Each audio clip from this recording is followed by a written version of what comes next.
You've said before, obviously, learning all the time about the 15s. We've been through all that. It's the first time that you play a team like the Bulls. Um, I guess you're looking forward to it, but they're very big men and they come really hard. Yeah, oh yeah. I mean, they are big guys, and they run pretty hard and they hit pretty hard. But we're a pretty mobile team, and we're going to try and you move big guys around the pitch, they tire out quite easily. So that's going to be definitely a game plan of ours going into the game. Try and move them around, and you offset big bodies, and you get a weak shoulder somewhere, then makes things a little bit easier to attack from. Again, like I'm sure it was disappointing you didn't get your game on Saturday. You're all geared up for it, I suppose, or were you told well enough in advance it wouldn't be happening? Yeah, no, I mean we kind of find out on the Friday morning. A couple of us went out for a coffee, kind of left at 10 o'clock. Got a text at 5 past 10 saying the game was off, and then it was a bit of a scramble to get back, try and get home before the storm came in, and kind of kept us over in Edinburgh. So luckily, most of us did get back, which was quite good. But yeah, I mean it's not ideal, and you prepare for a game, but it's out of our control. There's not much we can do, and the storm comes in, so just give us an extra few days to rest up, and I suppose we have that over the Bulls coming over. They had a pretty physical game last week against Leinster. So we're pretty well rested and ready to go and looking forward to it. May I ask you as well, your basically your sevens instincts, have they completely gone now for the total structure of 15s, or do you still have to Uh, like pinch yourself every so often not to do what you might seem natural? yeah, I think I've gotten pretty good at suppressing some of my sevens things that I always want to try and do. I mean, I see a little tiny bit of space, and I'm thinking that we can take it on. And guys are like, we've got to play a bit smarter here, and it's not as loose a game as sevens would be. But no, there's things that I've learned in sevens that still stand to me. When I get the ball in my hands, try and I'm always looking to try and take people on and beat people, which is something I definitely learned in sevens, and something that'll definitely carry with me the rest of my career. And when you finish a game here, like what stat do you always want to look at first? Is it from your point of view, is it meters carried, passes, tackles? Well, what are you really looking at from your own point of view? Uh, Honestly, the first thing I do when I get in is just kind of get some food into me because I'm absolutely starving. But no, I mean, my one's always want to try and beat as many people as I can. We're quite competitive in the back three. We always kind of we'll see how many defenders we're beating, and then we'll kind of compare with each other. Against the Dragons, I think myself and Mikey were quite close in stats there. So that was quite a fun one afterwards. But yeah, no, it's we've got a really good competitive environment here, so we look at those sort of things. And Rob Balogun has been always coming back as well, just to add competitiveness of it all. How good is it to see him breathing down your neck? I suppose I know you can play both wings, and he primarily is a right wing, but still in all, Yeah. another one in the mix. Oh yeah, definitely. I mean, as I say, we've a massively competitive back three. I'd say we probably have one of the most competitive back threes probably in the whole URC. I mean, it's great. We're always competing with each other, always challenging, trying to make each other better. So, when you get a winger as quality as Rob coming back into the side, it's definitely going to make things better. So I'm looking forward to be the first time I played with him. So I'm looking forward to getting out there and sharing the field. And just one more from me as well. It's not even a year since you made your debut. Can you sort of pinch yourself still that you Yeah. are in the situation you're in?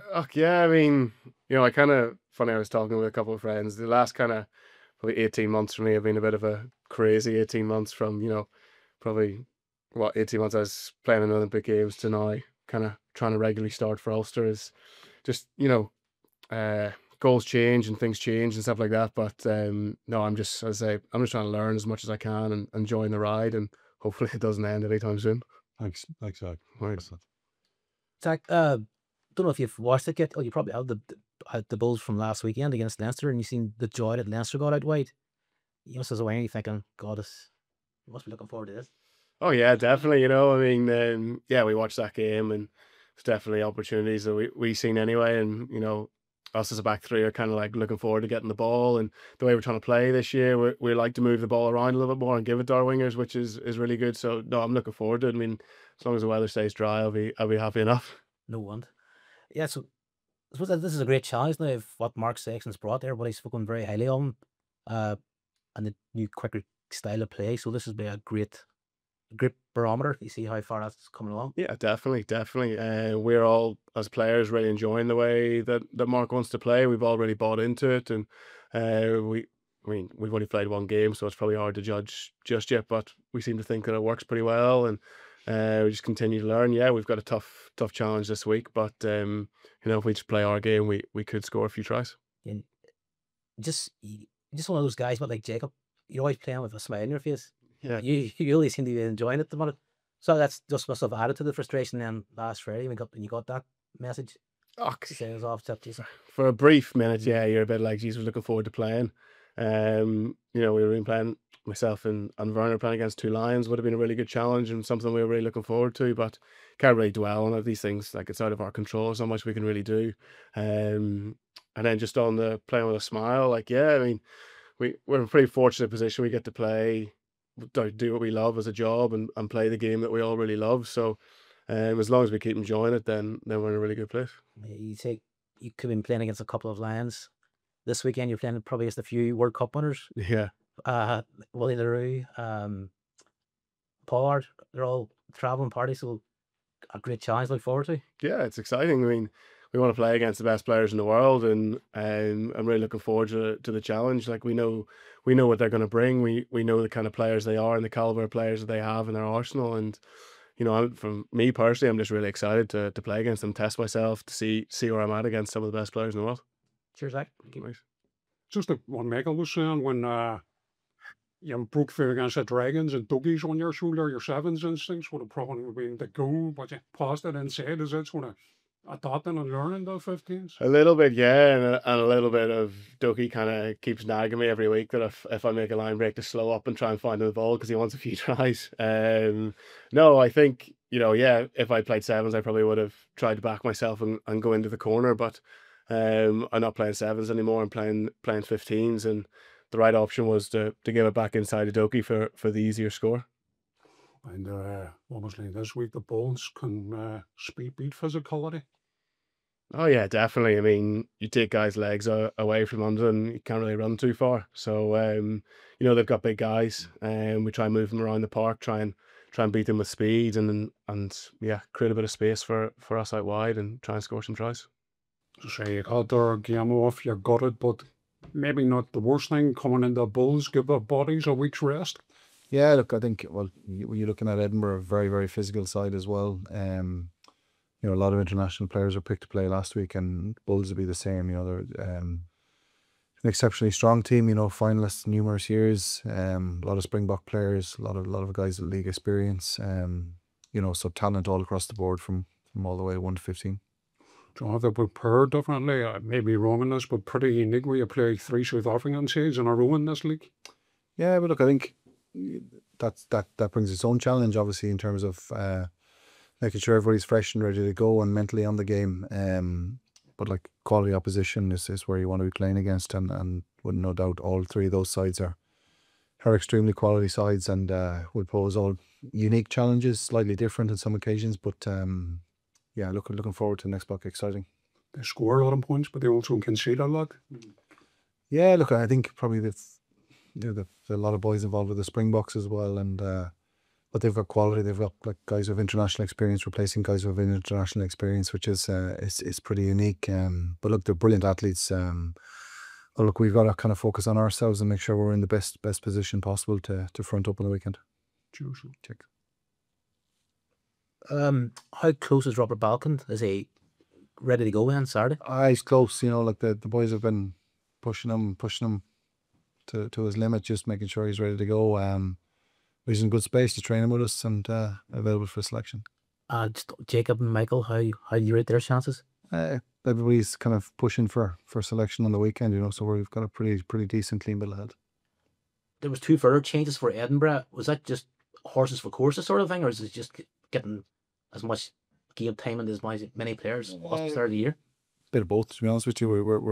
We're comfortable in the squad, and I suppose something that Richards had set out from the very beginning was try and increase the depth in positions and increase the competition. So if we got depth and competition, then we're in a pretty good space as a club. So in fairness, this training has been really, really good through the summer. We're kind of finding like it's more and more difficult to break each other out in training. So people are deserving of shots as well. But we're comfortable in rotating players in certain positions as well, to be honest.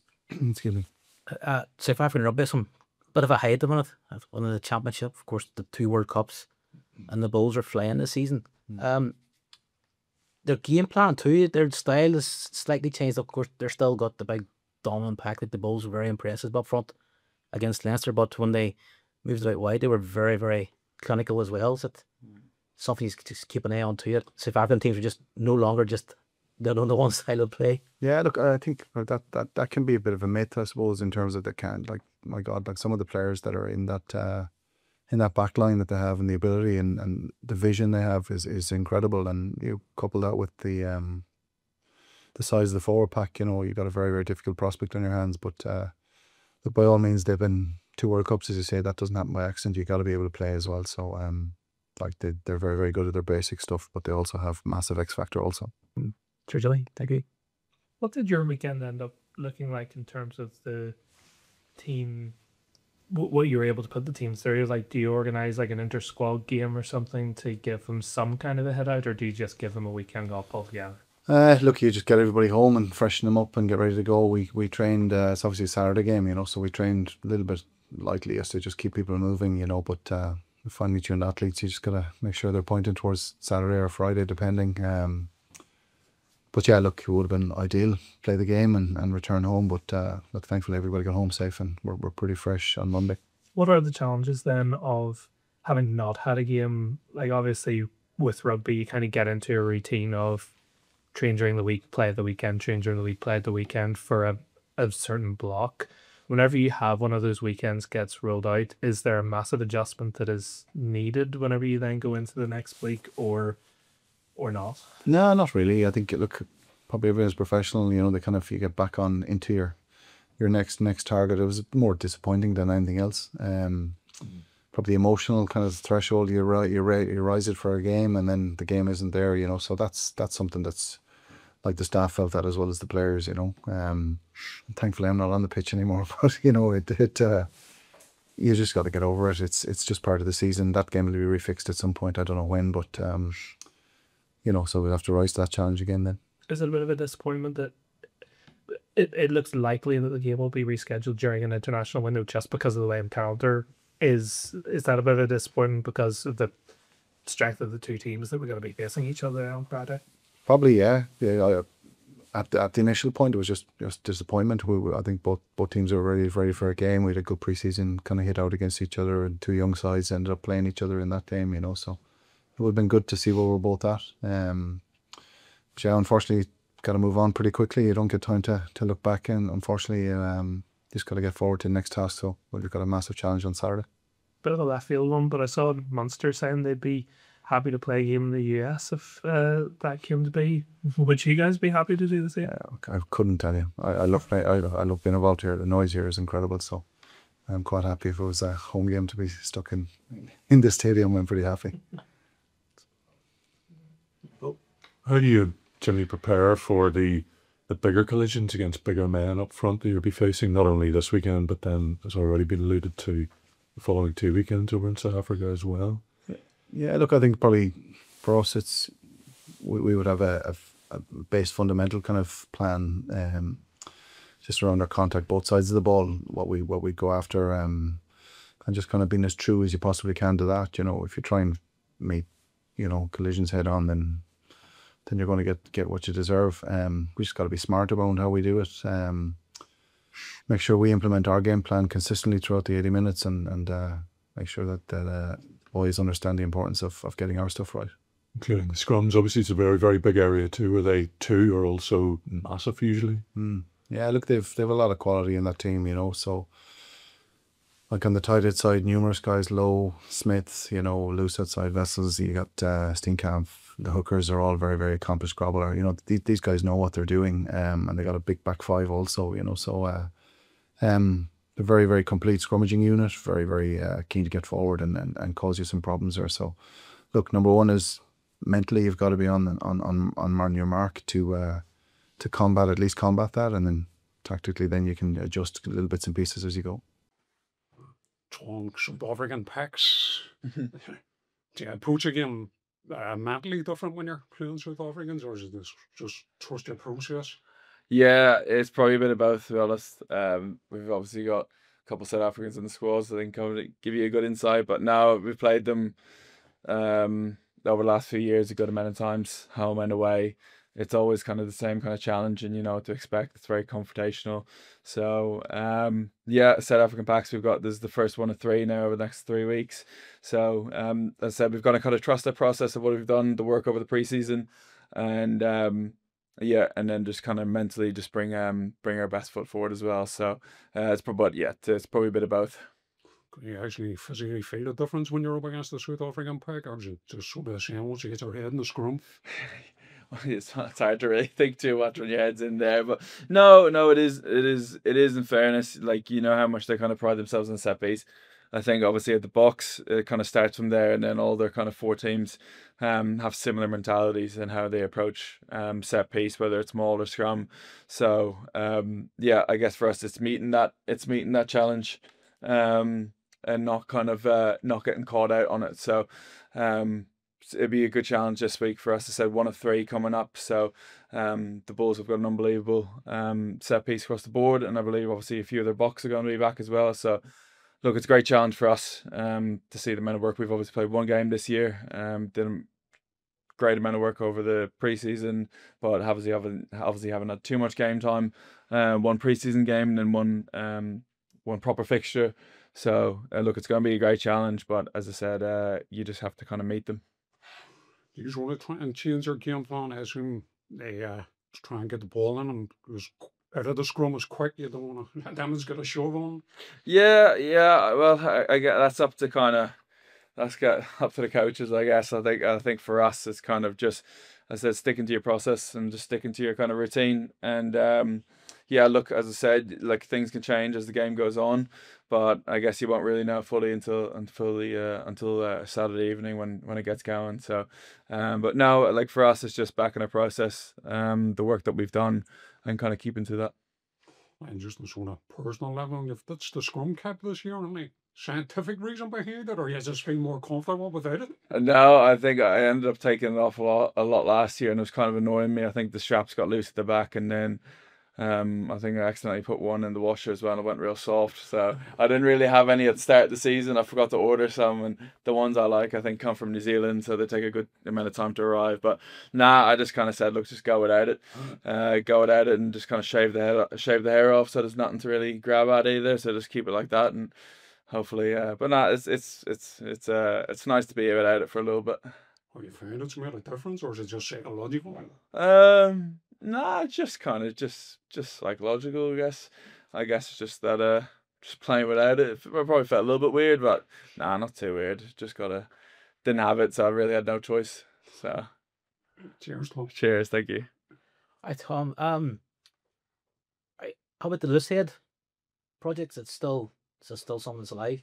Like, I guess it's always something that's there, really. You know, it's, I guess, in my career, it's always something that I'd like to kind of keep in my arsenal. It's something that I kind of play around with every so often at training, and just kind of talking with the loose heads about it every so often. But no, like, obviously we have still yet to Angus Bell to arrive, so we've got a little bit short and loose head, so sometimes it's a nice opportunity to kind of slot over and just trying to try it a bit. But no, like, for me, I'm just kind of at the moment for Ulster, that they want me a tight head, and that's where they want me. So for me, I'm happy to kind of be in that role and progressing in that role, and do my best to kind of keep chipping away at that.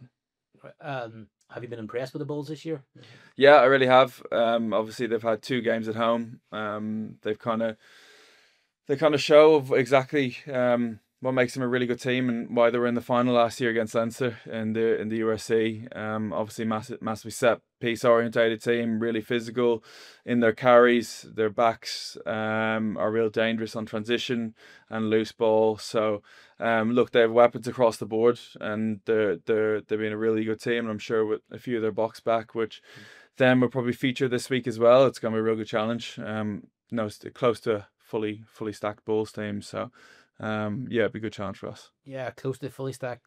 One guy that isn't travelling is Marcel. Yeah. You'd love to just going up against him. Yeah, definitely. It's Marcel's was here for five and a bit years, I believe, and he was really helpful for me when I was younger, coming through, or when I first started. Marcel was a big personality, great guy around the squad. So Yeah, missed him when he left, but he obviously made the right decision for him and his family to go back to the Bulls. But yeah, unfortunately, he'll be not playing. But look, I heard he suffered a bit of concussion, so I hope he's fit and healthy, and that's the main thing, isn't it? Making sure he gets his head right. But yeah, surely it'll be not nice to be able to catch up with him afterwards. Anyway, Thank you. no worries. Tom, you looked really energised against the Dragons. There were lots of involvements, ball carrying, even I think there were turnovers as well. How much is that down to what you were hoping to do this season? Are you looking to expand your game in all these areas, or is there an area you want to just keep focusing on? Yeah, I think, last year being a real difficult year for us, it's easy to overthink and try and cover all areas and try and do too much. Like this year, I just kind of wanted to just enjoy my rugby and just kind of play with a bit of sense of, I guess, just channel my energy in the right way. And not trying to worry about things that are kind of out of my control. So I guess you gotta play with a little bit of freedom as well, and going for jackals and turnovers. It's probably when I was younger that was kind of an area which I really enjoyed, and for whatever reason you kind of might just shy away from it a little bit. But it's nice to kind of play with that sense of just kind of keeping your mind focused in the game, not losing a moment. I think that's what I kind of wanted to implement this year, was just kind of staying in the game and kind of next moment orientated. And if something happens and you make a bad decision, you can deal with it later. Don't be kind of afraid to kind of make those decisions yourself when you've only got a split second to make it. But yeah, no, I felt really good at the start of the season against the Dragons. First game at home, felt energized, and it's hopefully something I can continue with that momentum rolling the next few weeks. How do you balance that between the energy and fitness, but also the need to have that power at key moments as well for, essentially the day job, if you like, Yeah. scrummaging and things like that? And Yeah. rucks? I guess I always felt best when I probably was energized and in the game and I was making collisions. I always felt, personally more engaged in it, and it always kind of helped me when it came to those moments.